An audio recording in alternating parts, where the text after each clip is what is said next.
Hello বন্ধুরা, বিকেলের নাস্তার জন্য আমরা এখন বানাবো গরম গরম সিঙ্গারা। সিঙ্গারা তৈরির জন্য আমি এখানে নিয়েছি মেজারমেন্ট কাপে 1.5 কাপ ময়দা, আর এখানে নিয়েছি স্বাদ মতো লবণ। এবার এখানে দেব কুসুম গরম পানি। পানি আমরা আগে অল্প অল্প করে দিয়ে একটা ডো তৈরি করে নেব। এখানে আমাদের ডো তৈরি করা হয়ে গেছে।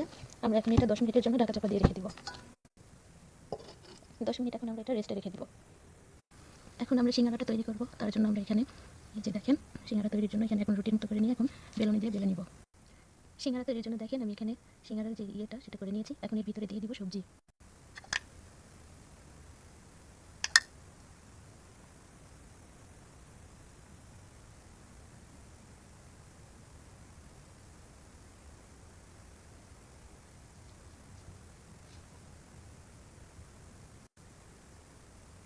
আমি আপনাদের একদম সহজ পদ্ধতিতে রেসিপিটা তৈরি করা শিখিয়ে দিচ্ছি। আপনারা চাইলে আরও সুন্দর করেও বানাতে পারেন। যেহেতু আমি নতুন, এজন্য একটু সাইজটা খারাপই দেখাচ্ছে। তো যাই হোক, সেটা কোনো ব্যাপার না। আপনারা একটু ভালো করে তৈরি করবেন।